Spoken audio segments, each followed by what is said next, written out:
Welcome to Nene's Nest. I promised today, Wednesday, I would share a chapter book. When you read chapter books at school, they don't have as many pictures.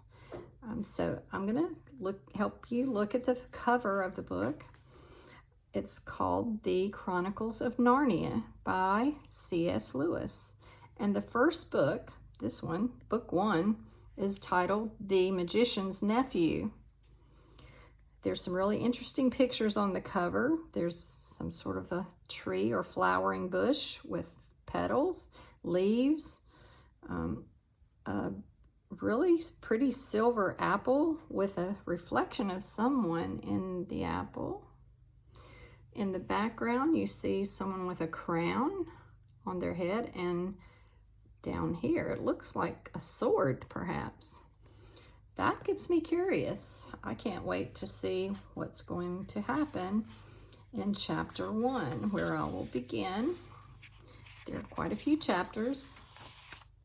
I'll read until I get to a picture, and I'll share that with you, but at other times, you'll just need to sit back and relax and try to think of the way I read makes you think. If I talk about a wrong door, that's the title of the first chapter, The Wrong Door, maybe you could already be thinking, what would a wrong door look like? Would it have a lock on it? Would it have a number on it? Let's just start and see what happens. This is a story about something that happened long ago when your grandfather was a child. It is a very important story because it shows how all the comings and goings between our own world and the land of Narnia first began. In those days, Mr. Sherlock Holmes was still living at Baker Street, and the Bastables were looking for treasure in the Lewisham Road. In those days, if you were a boy, you had to wear a stiff Eton collar every day, and schools were usually nastier than now. But meals were nicer, and as for sweets, I won't tell you how cheap and good they were, because it would only make your mouth water in vain. And in those days, there lived in London a girl named Polly Plummer. She lived in one of a long row of houses which were all joined together. One morning, she was out in the back garden when a boy scrambled up from the garden next door and put his face over the wall. Polly was very surprised because up till now, there had never been any children in that house, but only Mr. Ketterly and Miss Ketterly, a brother and sister, old bachelor and old maid, living together. So she looked up, full of curiosity. The face of the strange boy was very grubby. It could hardly have been grubbier if he had first rubbed his hands in the earth, and then had a good cry, and then dried his face with his hands. As a matter of fact, this was very nearly what he had been doing. "Hello," said Polly. "Hello," said the boy. "What's your name?" "Polly," said Polly. "What's yours?" "Digory," said the boy. "I say, what a funny name," said Polly. "It isn't half so funny as Polly," said Digory. "Yes, it is," said Polly. "No, it isn't," said Digory. "At any rate, I do wash my face," said Polly, "which is what you need to do, especially after—" And then she stopped. She had been going to say, "after you've been blubbing," but she thought about that. Wouldn't be polite. "All right, I have then," said Digory in a much louder voice, like a boy who was so miserable that he didn't care who knew he had been crying. "And so would you," he went on, "if you'd lived all your life in the country and had a pony and a river at the bottom of the garden and been brought to live in a beastly hole like this." "London isn't a hole," said Polly indignantly. But the boy was too wound up to take any notice of her, and he went on. "And if your father was away in India and you had to come and live with an aunt and an uncle who's mad, who would like that?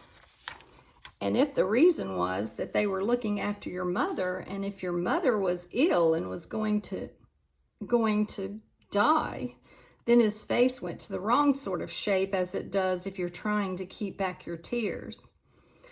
"I didn't know. I'm sorry," said Polly humbly.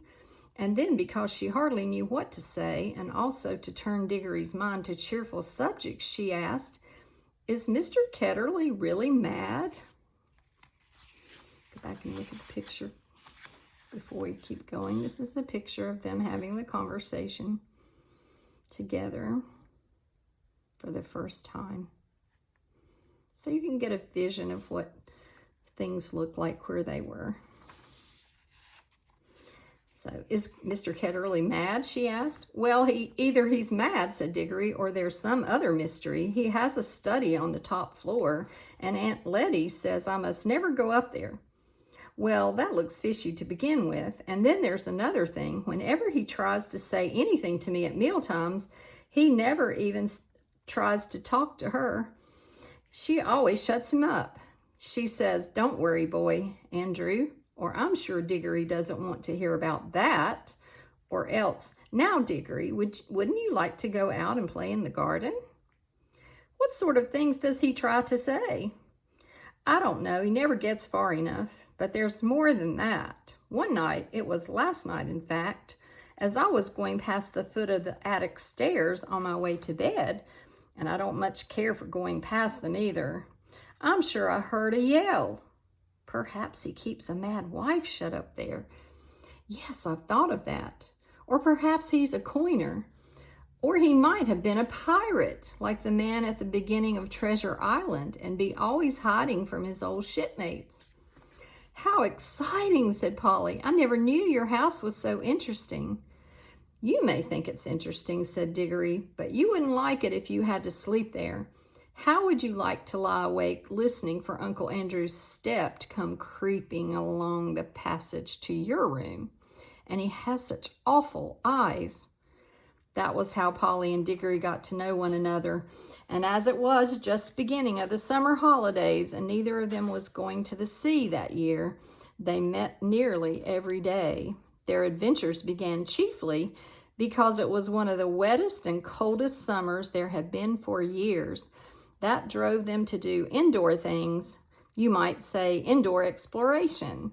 It is wonderful how much exploring you can do with a stump of a candle in a big house or in a row of houses. Polly had discovered long ago that if you opened a certain little door in the box room attic of her house, you would find the cistern and a dark place behind it, which you could get into by little careful climbing. The dark place was like a long tunnel with brick wall on one side and sloping roof on the other. In the roof, there were little chunks of light between the slates. There was no floor in this tunnel. You had to step from rafter to rafter, and between them there was only plaster. If you stepped on this, you would find yourself falling through the ceiling of the room below. Polly had used the bit of the tunnel just beside the cistern as a smuggler's cave. She had brought up bits of old packing cases and the seats of broken kitchen chairs and things of that sort, and spread them across from rafter to rafter so as to make a bit of floor. Here she kept a cash box containing various treasures and a story she was writing, and usually a few apples. She had often drunk a quiet bottle of ginger beer in there. The old bottles made it look more like a smuggler's cave. Digory quite liked the cave. She wouldn't let him see the story, but he was more interested in exploring. "Look here," he said. "How long does this tunnel go for? I mean, does it stop where your house ends?" "No," said Polly. "The walls don't go out to the roof. It goes on. I don't know how far." "Then we could get the length of the whole row of houses." "So we could," said Polly. "And oh, I say." "What?" "We could get into the other houses." "Yes, and get taken up for burglars." "No, thanks." "Don't be so jolly clever. I was thinking of the house beyond yours." "What about it?" "Why, it's the empty one. Daddy says it's always been empty ever since we came here." "I suppose we ought to have a look at it then," said Digory. He was a good deal more excited than you'd have thought from the way he spoke. For of course he was thinking, just as you would have been, of all the reasons why the house might have been empty so long. So was Polly. Neither of them said the word haunted, and both felt that once the thing had been suggested, it would be feeble not to do it. "Shall we go and try it now?" said Digory. "All right," said Polly. "Don't if you'd rather not," said Digory. "I'm game if you are," she said. "How are we to know when we're in the next house but one?" They decided they would have to go out into the box room and walk across it, taking steps as long as the steps from one rafter to the next. That would give them an idea of how many rafters went to a room. Then they would allow after 4 more for the passage between the 2 attics in Polly's house, and then the same number for the maid's bedroom as for the box room. That would give them the length of the house. When they had done that distance twice, they would be at the end of Digory's house. Any door they came to after that would let them into an attic of the empty house. "But I don't expect it's really empty at all," said Digory. "What do you expect?" "I expect someone lives there in secret, only coming in and out at night with a dark lantern. We shall probably discover a gang of desperate criminals and get a reward. It's all rot to say a house would be empty all those years unless there was some mystery." "Daddy thought it must be the drains," said Polly. "Pooh! Grown-ups are always thinking of uninteresting explanations," said Digory. Now that they were talking by daylight in the attic instead of by candlelight in the smuggler's cave, it seemed much less likely that the empty house would be haunted. When they had measured the attic, they had to get a pencil and do a sum. They both got different answers to it at first, and even when they agreed, I am not sure they got it right. They were in a hurry to start on the exploration. "We mustn't make a sound," said Polly as they climbed in again behind the cistern. Because it was such an important occasion, they took a candle each. Polly had a good store of these in her cave. It was very dark and dusty and drafty, and they stepped from rafter to rafter without a word except when they whispered to one another, "We're opposite your attic now," or "This must be halfway through our house."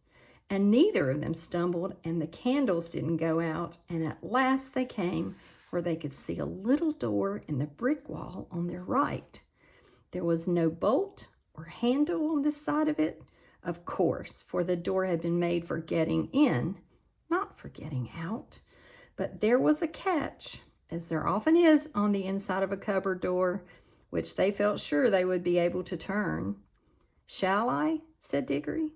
"I'm game if you are," said Polly, just as she had said before. I'm going to stop there and let you take a look at the picture. Bring it a little closer. Until I read the next part, I want you to look up the word cistern, C-I-S-T-E-R-N. I'll point at that word if I can find it. Oh no, I may not be able to find it. C-I-S-T-E-R-N. Take a look on Google, or have your parents look it up for you and see what a cistern is. And we will continue to read on Friday. I'm so excited to see what happens next. I hope you are.